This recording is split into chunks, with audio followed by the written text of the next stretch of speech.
if there's one thing that I absolutely love about this bike, that's got to be the style. Like, this thing looks so sick. It fits the part of a super sport. The lines, the style, like everything, it all comes together. It is so satisfying. But that is not why we're here today. I have got 5 things that I hate about my Honda CBR500R. So let's hop on the bike and get to it.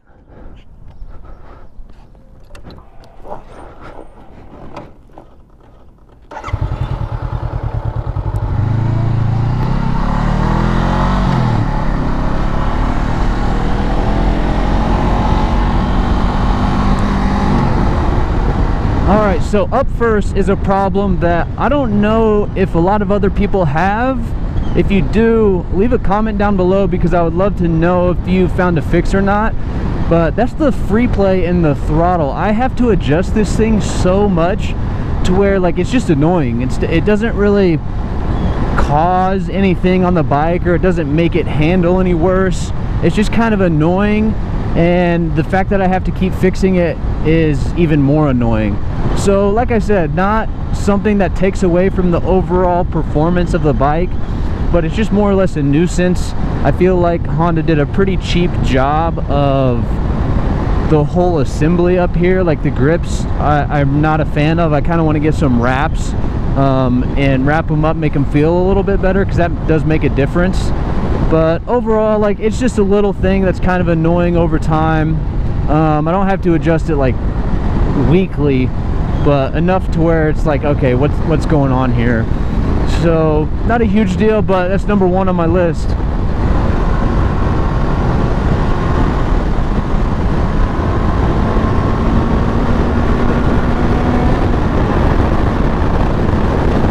So number 2 on the list of things I hate about my CBR500R is the RPM limit. This thing redlines around, I'd say more like 9,000 RPMs. I can almost never get it to 10,000.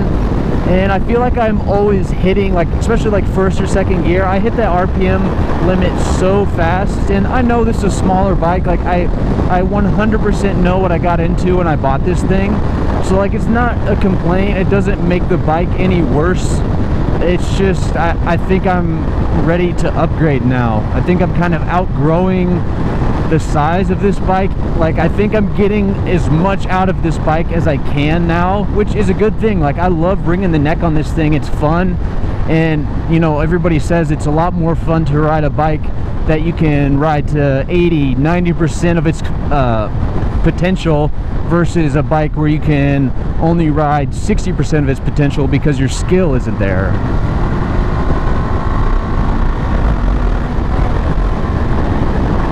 So it's not a huge deal that, you know, I hit the RPM limit a lot. I don't mean to do it. Sometimes I'm just like, I feel like I have more time before I have to shift. So nothing huge, but I can live with it. So that's number 2 on the list.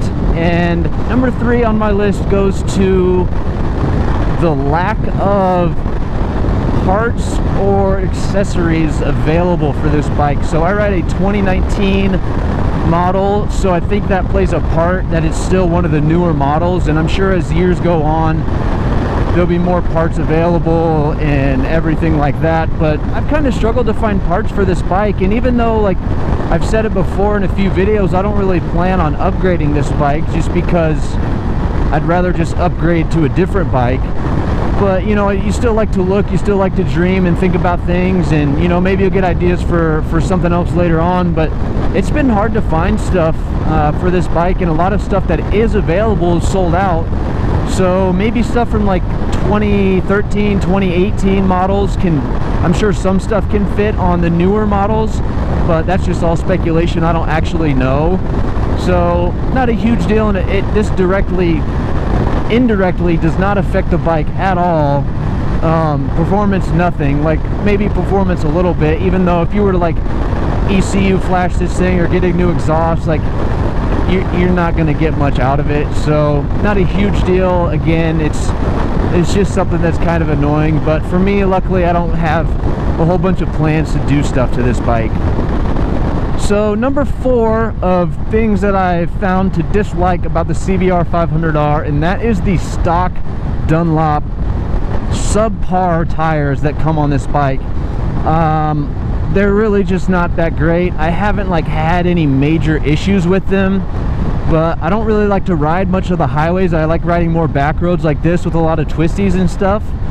And there's been a few incidents where I thought that kind of I could have had more grip, if that makes any sense, or I feel like I could have had a better tire. So that's something that I should probably change, but again, like, I really don't want to spend the money. I think I could just power through for, you know, however long it is until I upgrade. So that's probably what I'll do. I'll just wait it out, and if the time comes where, you know, I get to 10,000 whatever miles that I need new tires, then I'll look into upgrading. But for now, like, they work. If you're a beginner and you get this bike, you'll have no problems learning on these tires.